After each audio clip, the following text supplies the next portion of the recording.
болады. Біз не естісек, сол бізде дыбыс деп аталады. Дыбысты біз ұстай алмаймыз, оны тек не істейміз? Дұрыс.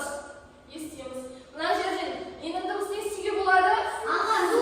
Судың дұрыс. Мына жерден ше? Бұдан кейін?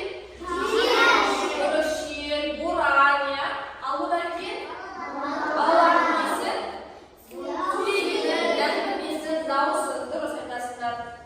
Балалар, сонда біздің бүгінгі өтетін тақырыбымыз табиғи дыбыс көздері. Тақырыпты жазып қояйық. Табиғи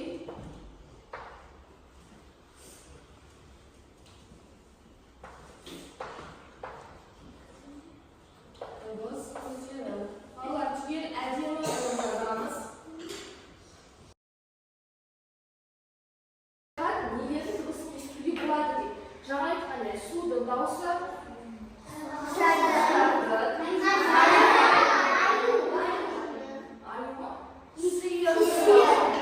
осыны біз бірге көретін боламыз.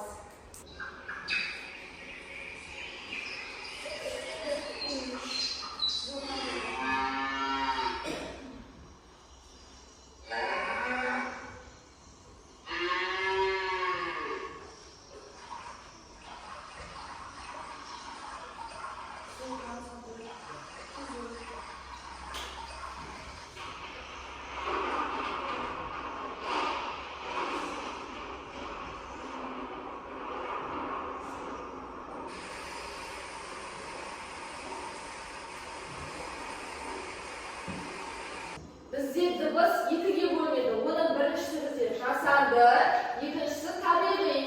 Дыбыстың неше түрі бар екен? Біреуі жасанды, екіншісі табиғи. Дұрыс. Табиғи дыбыс көздері дегеніміз ол адамның дауысы, яғни сіздер мені қазір естіп тұрсыздар ғой, иә? Менің мысалы дауысым, жапырақтың сыбдыры, судың сылдыры, найзағайдың күркіреуі, шегірткенің шырылы, құстардың сайрағаны, яғни табиғи дыбыс көздері дегеніміз адам, жануар және табиғаттың шығаратын дауыстары. Түсінікті ғой?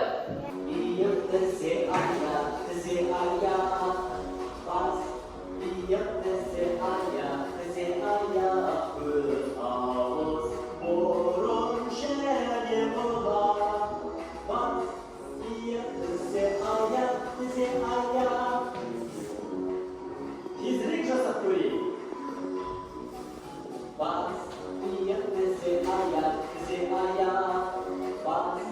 Сіздер мектепке келе жатқанда ненің дыбысын естисіздер? Кім жауап береді? Сіздер біреуін айта ғой.